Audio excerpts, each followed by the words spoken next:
Hello everyone, it's Michelle Patterson here with Angel Souls, and these are going to be our 2020 year overview videos. These are extremely important because we are coming into an era that some people are coining the golden era, you know, a quest towards the golden consciousness, all of those things. So we're going to see a lot of density blowing out of our lives, out of our world, and it might throw you off a little bit. So I wanted to do these videos so that you could be prepared and you could have your energy set so that, you know, as things start to unfold, you can go with the flow, you can observe without investing, and you'll be okay. All right? These are not scary times. This is not a threat. These are not videos to be like, danger, danger, danger, watch out. No, no, no, no. It's not about that. It's about being in your awareness. So through these videos, it's my hope and my intention that this gives you some bit of good information, something that will help you per sign.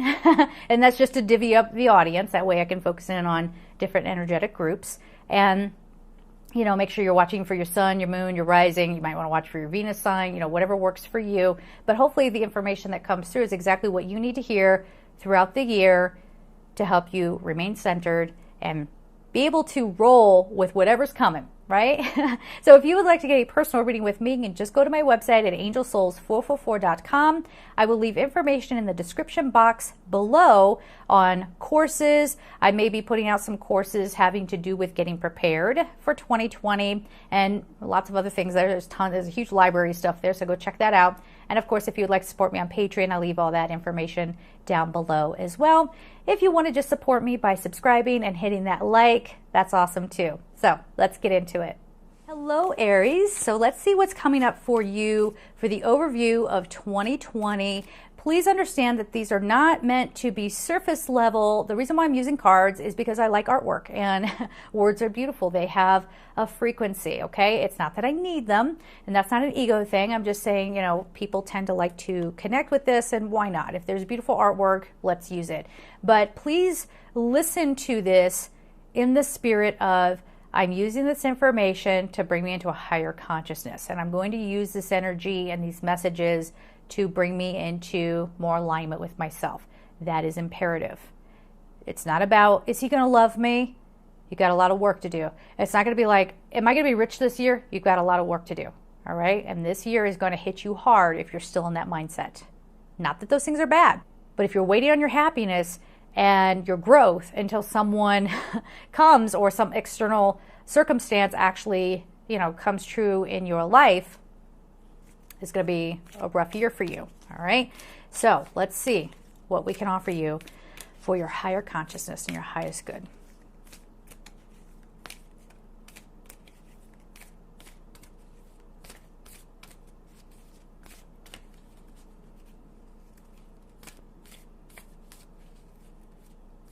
Yeah, a lot of you might be getting, don't be surprised if we don't start getting more transmissions, right? From like light beings. So we have illumination. Something's really going to blow your world up in a good way, hopefully, where you go, oh my gosh, now I get it. God. Yeah, a lot of you are using this time to get in touch with God. Ascension. And finally, the resurrection. Some of you actually, I feel like you literally feel like you're coming back from the dead. There's some illumination around what God means. It might not be the God that you were raised with. It might not be the God that you think hates you or is going to punish you or doesn't accept you for who you are. You're redefining and being illuminated. Here, let me do that. You're being illuminated by a different definition of high focus. Hey, I'm back. Your renewed understanding of God force and God force energy. Now, as you understand and are illuminated by this understanding of God force energy, if you misuse it, you're going to fall back. You're going to fall back. Okay, so then we have ascension. So this God force energy is really helping you understand your truest nature. It's really helping you look past the surface level. It's really breaking open a cycle for you guys. It's breaking open this density consciousness, and it almost feels as if, I've got this card here because this is the big finish to this story, right? The resurrection is you shedding this density, which is going to be a real thing for us in the next few years, right? Understanding what your version of God is, God, source, creator, how that lives within you, how that expresses through you, and you come alive. You truly come alive. And you don't care about how your job is going. You don't care. Just as long as you have food on the table and you have a roof over your head, you don't care. As a matter of fact, we might even see that on a societal level, where people are finally going, oh, we've been focused on the wrong things. I want to focus on that God within me. That part of God that's within me. I want to focus on being illuminated. You notice that the word enlightenment is not here. Why? Because people have made that a dirty word. I am so enlightened. You know, run away from anybody who's like, I'm so enlightened. You know, it's not happening, okay? What you are doing is coming into your peace. You're coming into your joy. And that resonates at the heart space, right? So a lot of people are living in their lower chakras. They're living in fear. They're living in fear of not being taken seriously in this world. Instead of us trying to appease bullies and judgmental people, why don't we just not vibrate with them, live in our purest space, and just live our happiness? And maybe, just maybe, we'll be an example, okay? Again, not in an egotistical kind of way, but in a manner of, this is the light, this is the joy, this is where, we can actually vibrate and function, you know what I'm saying? And that's where this resurrection comes into play, right there. You tap into the light within. This is an incredibly spiritual time. Again, I am not saying that you are bad if you want to publish a book, let's say. Let's say this is the year that it really takes off. Well, this is more that approach of, I'm going to write the book, not because I need to be heard or I need to get this off my chest. So I'm going to do an emotional brain dump. Yeah, both of them, emotions and brain. Emotional brain dump onto the page and hope people just eat it up and want to buy it. Right? I really do think we'll see a surge of different kinds of literature coming out and a rebirth around that sort of thing too. I think we're going to see song lyrics start to change. Right now it's very dark. There are lyrics out there that really are trying to draw people back. But for 2020, for you guys, this is seeing it and feeling a little slapped by it and going, no, I'm choosing to resurrect. I am choosing to come into my light body and integrate that light body with my physical body. So I want to make it clear, this ascension process, I know in 2012, everyone thought we were going to poof out of our bodies and move on to something else.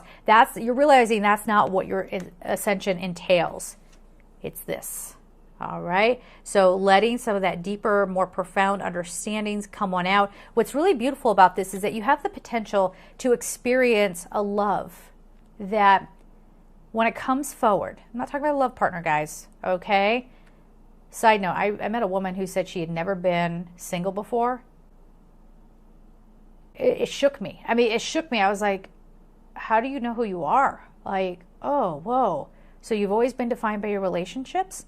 And she functioned like that too. Whatever her boyfriend said, she went along with it. And yet she tried to put this face on like she's a strong feminist, and she'd never been without a man. So it was interesting to see that. But, you guys are not just experiencing love in that way. You're experiencing that kind of love. It's divine when it feels like a long lost memory, when it opens up inside of you like that. All right. I remember I used to have moments like that when I was a kid, and I remembered a place that I couldn't really picture it in my mind, but in my heart, I remembered. I fully remembered. So the story we have here, this needs to be your focus. All right. If you're coming into 2020 from a very shallow standpoint, I said it, from a shallow standpoint, this isn't going to be your year nor the next 10 to 15. At some point, you're going to have to figure it out. Why not let it be now? Okay? As a matter of fact, don't even wait until that time. Just get to it, just get to it now. So you need to be connected into the heart space. Everything that you do needs to be coming from a space of love, not because that's how much money I'm going to, that's where I'm going to make money, or that's where I'll be famous, or that's where, you know, everyone will think I'm really great if I'm with this person. You know what I'm saying? It's a whole big switch. So, woo, I almost dropped the deck. It's a whole big switch. So some of you, the more you resist, the harder it's going to be. Sorry, a few cards fell out. Let me shuffle again, because I thought one card was sticking out, and then I realized there was like 3 of them stuck together. That's not the message. Don't leave comments about it. I mean it. No ego around these places. I ain't having it. No more ego. All right. We'll get you your color card here in just a moment. That's it. That one. So here it is. It is silver. Be persistent. The number is 27. So there is that. So when you feel like you're getting, you know, kind of battered around a little bit, and this feels specifically about, like, you know, some of you want to have like a more spiritual life, but that might feel like it's in stark contrast to how you've set up your life, how your job is, how, you know, your family functions, you know, the whole bit. Or you might be getting a lot of people who want to pull you back into darkness and say, I don't even know you anymore. They start to make you feel guilty for expanding and growing. So this isn't a bad thing. This is, remember, we're just observing. We're not judging people. We're not pushing people out of our lives because they're not, you know, on the same page as us. They're not, you know, that is such an ego thing to say. And this is where we're learning to come out of that. Now, you guys can be very forceful. You can be, and it's what's beautiful about you is that you're very strong and sturdy in who you are, right? So use this, utilize it in a peaceful, loving way for the highest good of all. This is where we're at now, guys. No more messing around, no more being shallow, no more just looking at the surface level. I know sometimes you worry about the bills, but the more you catch yourself up in that, the more you're going to live there. The door is open. Someone has opened the giant warehouse door and said, come on out. Yeah, you're going to have to adjust. Yeah, you're going to have to get used to a different way of living, but be persistent. Do not give up on yourselves. Do not give up on your spiritual practice. Do not give up on God. Don't give up on the God within you. And certainly don't give up on love. All right? So we're going to leave it there, guys. I am sending you so much love, and take care.